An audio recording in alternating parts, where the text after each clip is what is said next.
Dua jamaah umroh asal Bojonegoro meninggal dalam laka bus di Arab Saudi.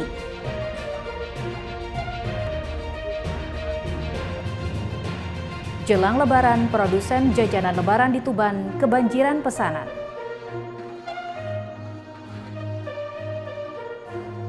Assalamualaikum warahmatullahi wabarakatuh. Pemirsa JTV Bojonegoro, selain dua informasi utama tadi, kami juga telah menyiapkan berbagai informasi penting dan menarik lainnya dari wilayah Bojonegoro dan sekitarnya. Bersama saya Osa Adnan, kita ikuti sketsa Bengawan selengkapnya.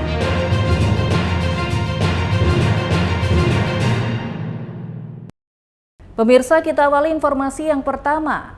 Rombongan bus jamaah umroh Indonesia mengalami kecelakaan dan terbakar hebat saat akan melakukan perjalanan dari Madinah menuju Mekah. Akibat kecelakaan tersebut, dua jamaah umroh asal Bojonegoro meninggal dunia.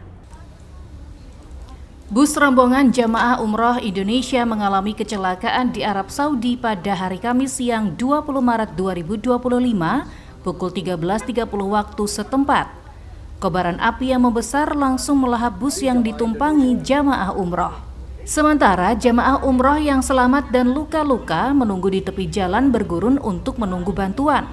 Diketahui kecelakaan tersebut terjadi di Wadi Kudait atau Madinah Mekarut yang berjarak sekitar 105 km dari kota Jeddah.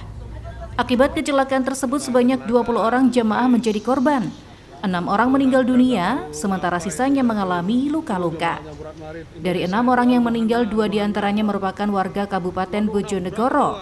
Korban diketahui Dr. Dian Novita, Wakil Direktur Rumah Sakit Islam Muhammadiyah Sumberjo, dan Eni Sudarwati, anggota DPRD Bojonegoro dari Partai Kebangkitan Bangsa.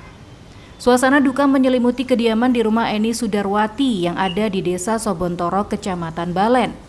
Karangan bunga bela sungkawa serta sejumlah kerabat maupun teman dekat korban silih berganti mendatangi rumah untuk berduka. Yasin, salah satu keluarga dekat korban, mengatakan Eni Sudarwati dikenal sangat ramah dan baik kepada siapapun, tak terkecuali kepada keluarga, teman maupun rekan. Menurut Yasin, diketahui korban berangkat pada hari Minggu. Sebelum berangkat, korban sempat berpamitan dan meminta doa restu kepadanya dan mengajak makan bersama.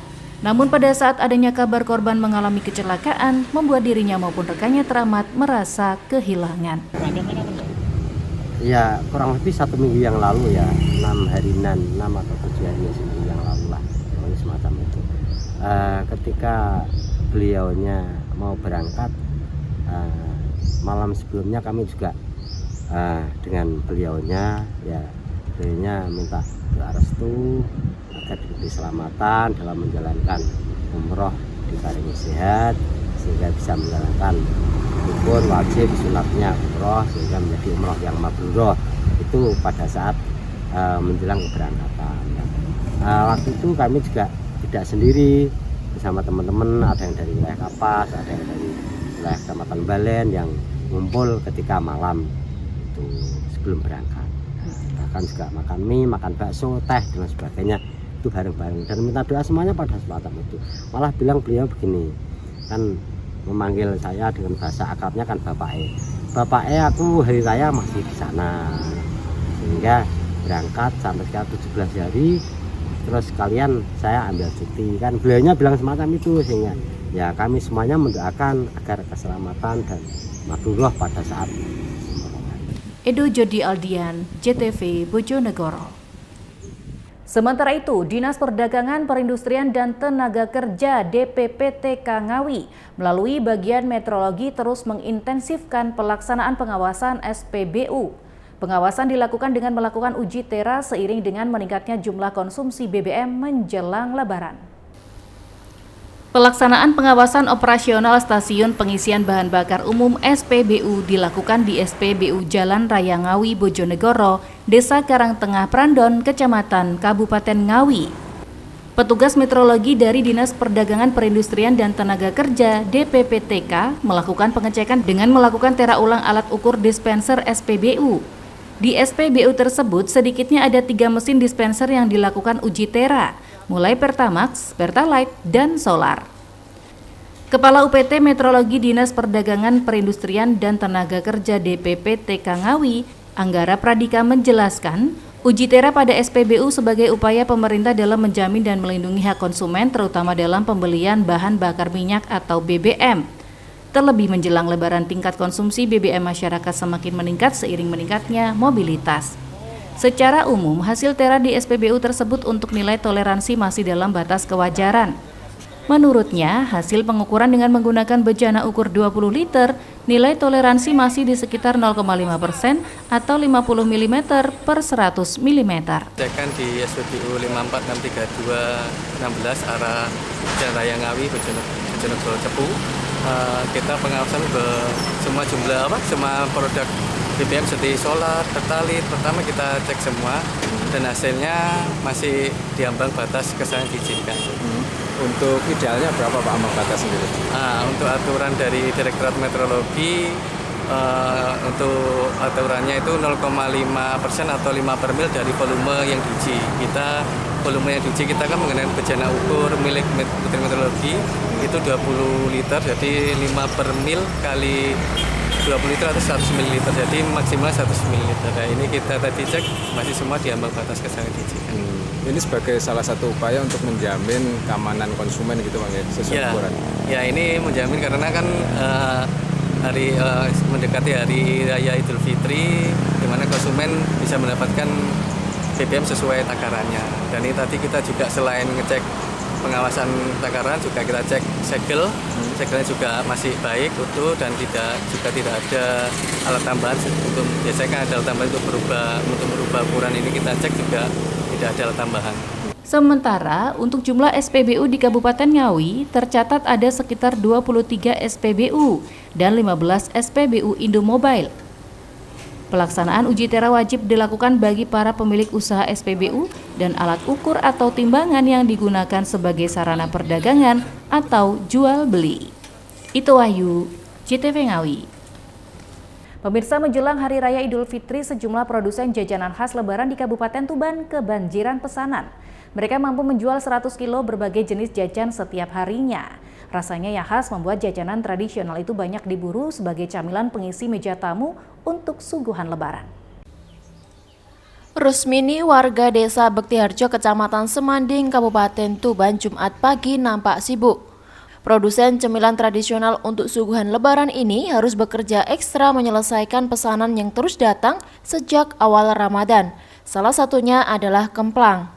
Kemplang merupakan cemilan tradisional dengan rasa khas yang dibuat dari bahan baku utama terigu, telur, cabai, garam, dan mentega.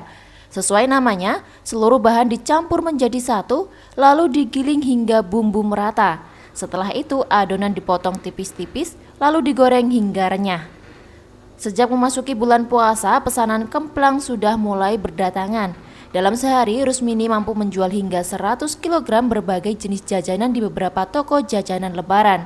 Tak hanya dari Tuban, beberapa pesanan juga datang dari luar kota seperti Bojonegoro, Lamongan, Surabaya, hingga Malang. Harga yang ditawarkan cukup murah, 1 kg kemplang pedas dijual dengan harga Rp30.000. Sementara kacang sembunyi Rp60.000 per kilogram, lalu untuk pastel dan seblak pedas dijual Rp70.000 per kilogram. Bu, ini tadi produksi apa, Bu? Jajanan Lebaran. Jenisnya apa saja ini? Kemplang, kacang sembunyi, pastel, kacang asin, sama ladrang, sama seblak pedas. Ini dijualnya berapa ini? Kalau kemplangnya 30, kacang sembunyinya 60, kalau pastelnya 70, kalau kacang asin 80, seblaknya 70. Per kilo itu Bu ya? Per kilo. Yang paling banyak diminati apa ini, Bu? Kemplang. Kemplang ya. Ini pemesan dari mana saja, Bu? Bojonegoro, terus Malang, Surabaya, Tuban. Itu untuk suguhan Lebaran itu ya? Ya. Bu, pesanan sudah sampai berapa ini? Sampai 100 kilo. 100 kilo ini. Ini masih terus nambah kemungkinan ya? Nambah, insya Allah nambah. Bu, ini jualannya pas momen ini aja Bu ya? Puasa Kalau atau? banyak ya momen Lebaran. Kalau hari biasa ya ada, cuma sedikit. Rasanya yang khas, renyah, gurih, pedas membuat jajanan suguhan lebaran ini banyak dicari masyarakat. Tak hanya dari warga sekitar, beberapa pemilik toko makanan ringan juga mulai berdatangan untuk memesan. Pesanan diperkirakan masih akan terus datang seiring mendekati lebaran. Keberadaannya di meja tamu tak kalah bersaing dengan jajanan modern. Tak hanya sebagai suguhan lebaran, kemplang juga enak dijadikan cemilan sambil santai istirahat malam. Ziki Muhammad, Husni Mubarok, JTV Tuban.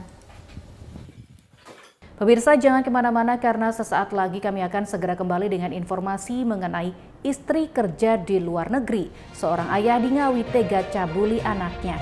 Tetaplah bersama kami.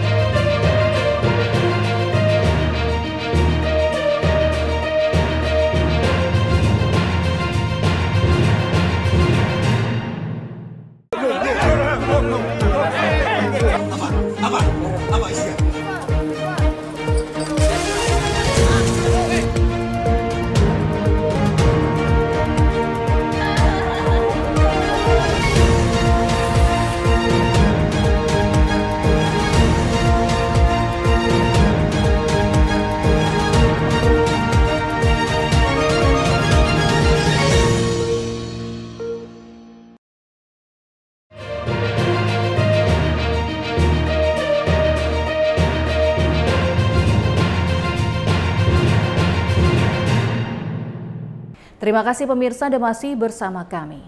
Satreskrim Polres Ngawi mengamankan seorang pelaku pencabulan dan persetubuhan kepada anak di bawah umur. Tragisnya pelaku merupakan ayah kandung sendiri yang mengambil kesempatan tindak asusila saat ibu korban bekerja di luar negeri. Pelaku pencabulan dan persetubuhan anak di bawah umur bernama YS, 39 tahun, warga Ngawi ditangkap PPA Satreskrim Polres Ngawi setelah dilaporkan oleh kerabat korban. Korban tak lain anak kandungnya sendiri yang masih berusia 13 tahun. Korban kerap mendapat perlakuan tidak senonoh hingga dipaksa menuruti kelakuan bejat pelaku selama beberapa bulan terakhir semenjak istrinya bekerja di luar negeri. Terungkapnya kelakuan bejat ini setelah korban bercerita kepada tantenya yang kemudian diteruskan kepada kakeknya hingga berujung laporan kepada polisi. Guna mencari alat bukti, polisi kemudian mendatangi rumah pelaku di mana korban juga tinggal satu rumah dengan pelaku.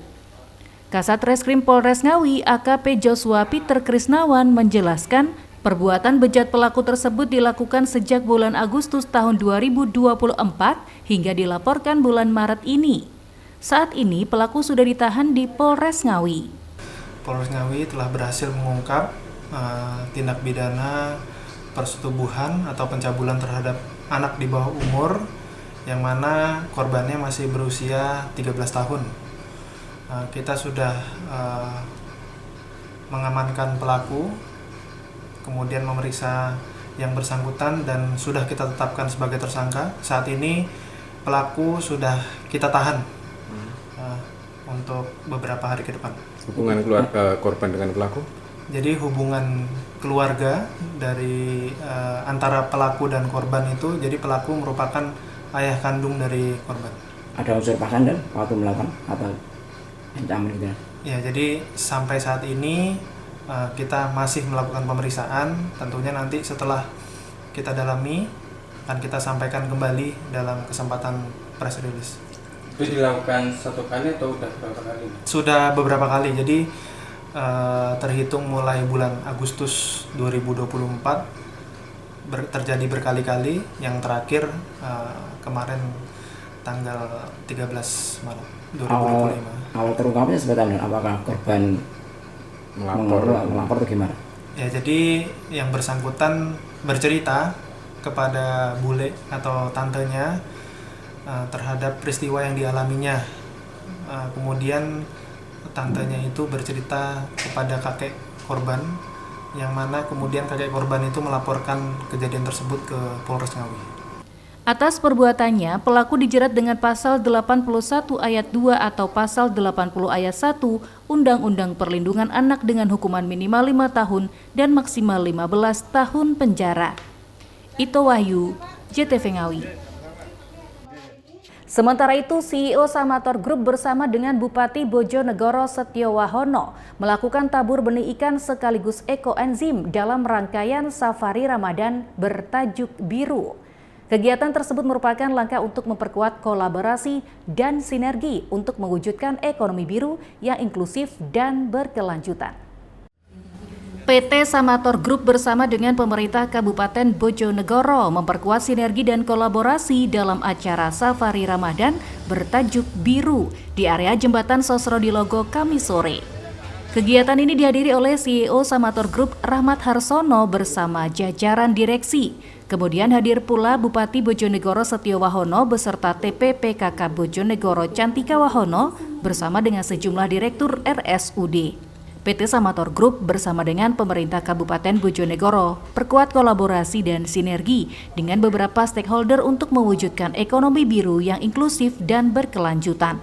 Hal ini salah satunya ditandai dengan penebaran benih ikan di Sungai Bengawan Solo serta penebaran ekoenzim.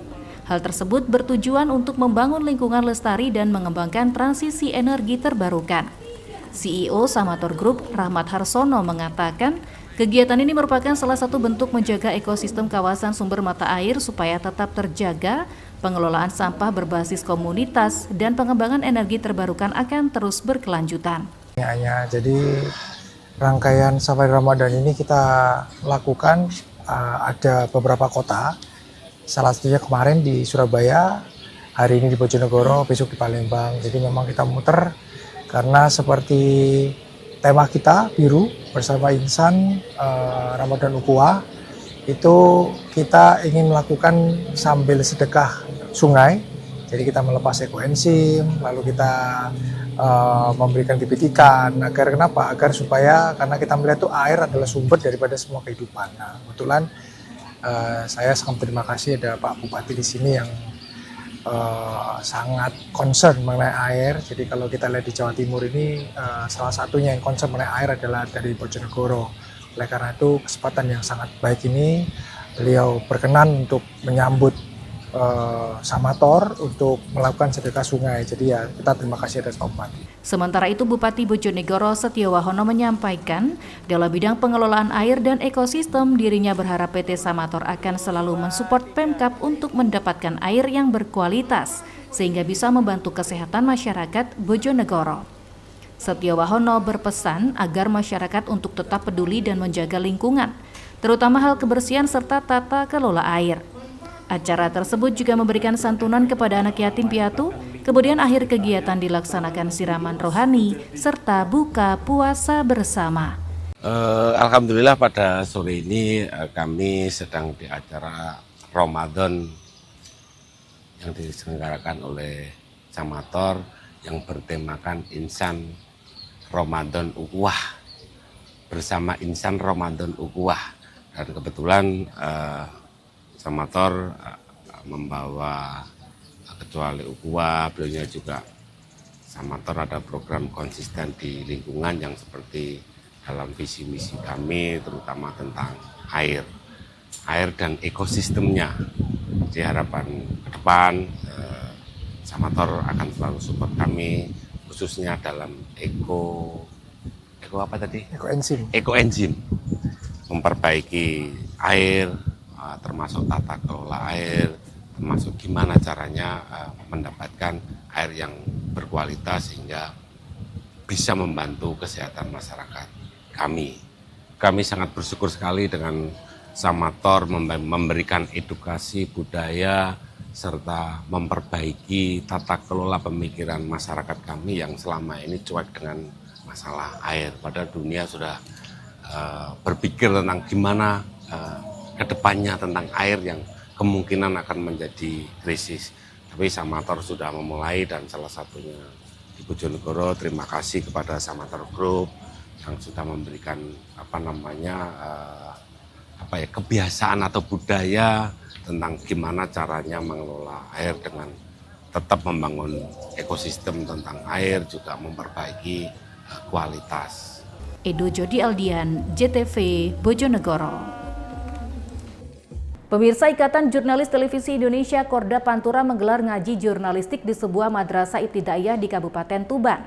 IJTI menekankan pentingnya jurnalisme profetik atau jurnalisme kenabian yang meneladani 4 sifat nabi. Dengan berpegang teguh pada sifat kenabian, maka akan lahir berita maupun informasi yang didasari sifat kejujuran, objektif, pendidik, dan bijak.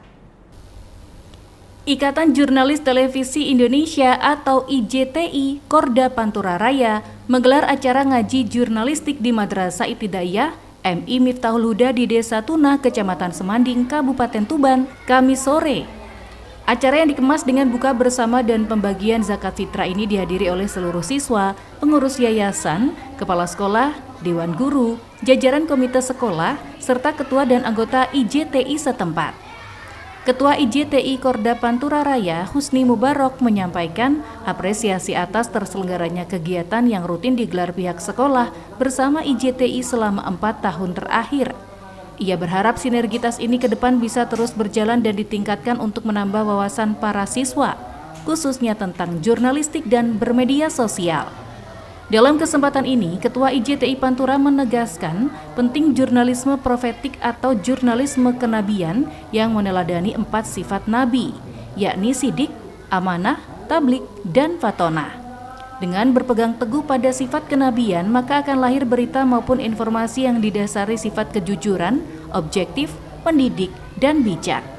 Dengan jurnalisme profetik, maka secara tidak langsung melakukan dakwah bil kolam atau dakwah melalui tulisan, informasi, dan dakwah bil hal atau dakwah yang memberikan aksi nyata yang positif.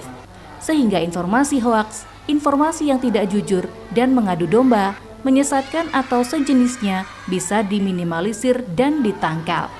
Selain kita memperkenalkan dasar-dasar jurnalistik kepada para siswa, kita juga menekankan pentingnya jurnalisme profetik di dalam kehidupan sehari-hari kita, yang mana jurnalisme profetik ini meneladani 4 sifat kenabian, yakni sidik, amanah, tabligh, fatonah, yang mana jika sifat-sifat kenabian itu kita terapkan dalam kehidupan sehari-hari, maka berita maupun informasi yang tersebar di tengah masyarakat itu akan menjadi informasi-informasi yang jujur, kemudian terpercaya, objektif, mendidik, dan bijaksana. Harapannya dengan jurnalisme profetik itu ke depan informasi hoax, informasi yang tidak jujur, memecah belah dan lain sebagainya bisa terus kita minimalisir di media sosial. Sementara itu, Kepala Sekolah MI Miftahul Huda Siti Faizah mengatakan akan terus memperkuat sinergitas dengan IJTI. Tidak hanya sekedar rutin menggelar ngaji jurnalistik tiap tahunnya, namun juga akan memasukkan ekstrakurikuler jurnalistik pada tahun ajaran baru.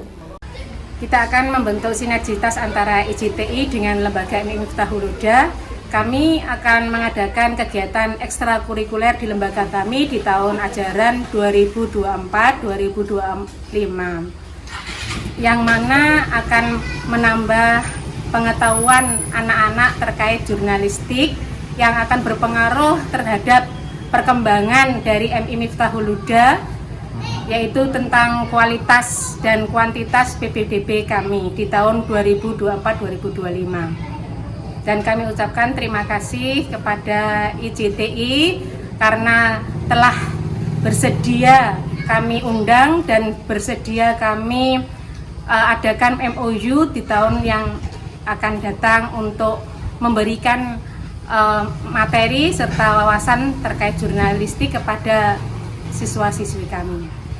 Dalam kesempatan ini, anggota IJTI Pantura Ali Imron menyampaikan materi tentang jurnalistik dasar kepada ratusan siswa, mulai dari pengenalan nama bapak pers dan tokoh pers di Indonesia, jenis karya jurnalistik, pengenalan cerita anak, hingga bijak bermedia sosial. Ziki Muhammad, JTV Tuban. Sumur bor di Bojonegoro semburkan api 6 meter, seorang warga terluka. Informasi selengkapnya sesaat lagi, tetaplah bersama kami.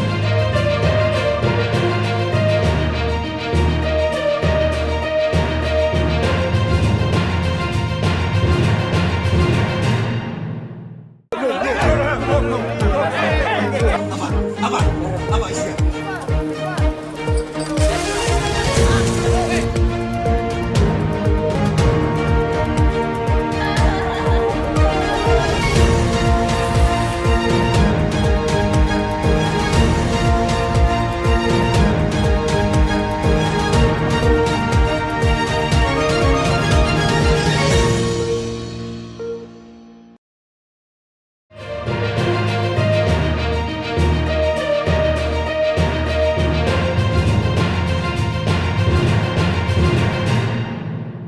Terima kasih pemirsa Anda masih bersama kami. Sebuah sumur bor di halaman masjid yang ada di Kabupaten Bojonegoro mengeluarkan bau gas. Seorang warga yang penasaran mencoba mengecek bau gas dan menyalakan korek api di dekat sumur. Hasilnya, sumur bor langsung terbakar dan kobaran api membumbung hingga setinggi 6 meter.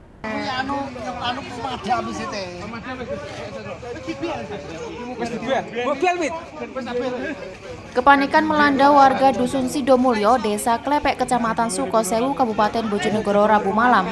Ini setelah sumur yang ada di halaman masjid dusun setempat mengeluarkan bau gas.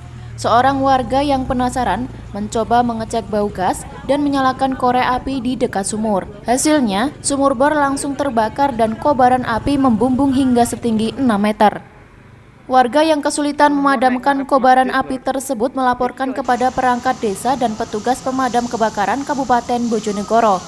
Api berhasil dipadamkan beberapa saat setelah petugas damkar tiba di lokasi kejadian. Akibat kejadian ini, seorang warga yang menjadi pemicu munculnya api mengalami luka bakar. Korban yang diketahui bernama Dwi Puryanto tersebut harus dilarikan ke rumah sakit untuk mendapatkan pertolongan medis. Untuk kebakaran tadi malam itu berawal dari pengeboran sumur yang dilakukan oleh warga. Pengeboran itu bertujuan untuk mencari sumber air. Akan tetapi ketika terjadi sampai kedalaman antara 40 meter, tiba-tiba muncul semburan gas yang disertai dengan bau menyengat. Nah, dengan adanya semburan gas itu, salah satu warga atau tepatnya adalah Pak Kasun di Desa Klepek tersebut melakukan pengecekan. Kebetulan ketika beliau melakukan pengecekan, ada warga yang menyurut api rokok di sekitar itu. Dari api itu menimbulkan semacam percikan yang akhirnya menyambar ke gas yang menguap atau gas yang mengalir beserta aliran air yang ada di lokasi tersebut. Akhirnya Pak Kasun mengalami luka bakar dan kemudian dilarikan ke rumah sakit atau ke puskesmas tempat. Kejadian itu terjadi sekitar pukul 20.40. Kami mendapat laporan, terus kemudian kami melakukan penanganan oleh pos Temayang, dalam hal ini 4 orang personel beserta 1 unit mobil pemadam kebakaran. Penanganan berhasil dilakukan sekitar pukul 21.50, Mas. Sekedar diketahui, pengeboran sumur tersebut dilakukan pengurus masjid untuk memenuhi kebutuhan air di Masjid Baitur Rahman di dusun setempat. Edo Jody Aldian, CTV Bojonegoro. Sementara itu, fenomena semburan air bergelembung di bawah pohon kelampis di Kabupaten Bojonegoro viral di media sosial. Karena air terus menyembur, maka kubangan air pun terbentuk di bawah sekitar pohon kelampis. Warga yang melihatnya kemudian merekam dan menyebut peristiwa itu sebagai kejadian yang tak lazim. Bagian bawah sebuah pohon kelampis di Dusun Tuaran, Desa Sumberwangi, Kecamatan Kanor, Bojonegoro, menyemburkan air. Air itu terus menyembur hingga membentuk kubangan. Warga yang melihatnya kemudian merekam dan menyebut peristiwa itu sebagai kejadian yang tak lazim. Karena penasaran, sebagian warga juga mengendus air yang keluar. Sebagian warga menganggap air berbau menyengat dan seperti tercampur dengan minyak tanah. Sulasih, pemilik tanah, mengatakan jika fenomena ini sudah terjadi sejak 5 tahun lalu, namun baru viral setelah seseorang yang datang memvideokan dan mempostingnya di media sosial. Menurutnya dan keluarga, kejadian ini adalah hal biasa saja. Meski begitu, Sulasih menambahkan fenomena semburan air biasanya kecil dan semakin bertambah namun masih aman. Dirinya menduga keluarnya semburan air tersebut bukan merupakan air biasa pada umumnya, melainkan bercampur minyak tanah. Sebab dari air yang terus keluar tercium bau menyengat dan terdapat binti-binti kecil bercampur dengan air yang berada di titik sumber air. Berarti ini udah lama, Bu, ya? Sudah lama. Dari tahun berapa, Pak? Ya, kemungkinan 5 tahunan, Mas. Sudah 5 tahunan? 5 tahunan sing keluar itu. Berarti nggak ada yang tahu atau gimana? Ya, nah aku ya tahu, Mas. Cuma ya aku diam, nggak bilang siapa-siapa, nggak lapor. Cuma keluarga saya itu tahu semua, yo sebelah aku tahu. Tapi kan diam, Mas. Udah lama, Bu, ya? Udah lama. Tapi terus ada orang di luar, orang luar lewat sini, ada itu air keluar sama bunyi itu, lapor ke desa. Dari dulu itu semburannya segitu atau makin besar? Ya besar, ya kadang ya kecil, ya nggak mesti gitu. Kalau ini kecil, Mas. Kalau sudah besar ya, Miprat. Terkait kejadian ini, Dinas Lingkungan Hidup Kabupaten Bojonegoro telah mengambil sampel air untuk kemudian dilakukan uji lab. Edo Jody Aldian, JTV Bojonegoro.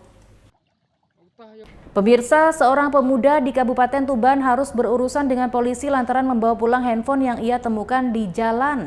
Setelah pemilik handphone melapor ke polisi, lokasi tersangka berhasil dilacak dan diamankan. Meski begitu, pelaku tidak ditahan lantaran kedua belah pihak saling memaafkan. Satuan Reserse Kriminal Polres Tuban menangkap pemuda berinisial A, warga Kelurahan Gedongombo, Kecamatan Semanding, Kabupaten Tuban, Kamis siang. Pemuda 26 tahun tersebut ditangkap polisi lantaran membawa pulang handphone yang ditemukan di jalan. Kasus ini bermula saat pelaku menemukan handphone milik Rohmat, 20 tahun, warga desa Karangagung, Kecamatan Palang yang jatuh di seputaran Jalan Pahlawan, Kecamatan Semanding, Tuban pada akhir bulan Oktober 2024 silam. Selanjutnya, pelaku membawa pulang handphone tersebut ke rumah. Setelah meriset perangkat lunaknya, handphone tersebut diberikan pelaku kepada ibunya. Sementara kasus ini dilaporkan korban kepada pihak kepolisian. Setelah melakukan pelacakan, polisi berhasil mengetahui posisi handphone tersebut. Petugas lantas mendatangi lokasi dan menangkap pelaku bersama barang buktinya. Mas, ini pertama kali nemu HP itu ceritanya gimana, Mas?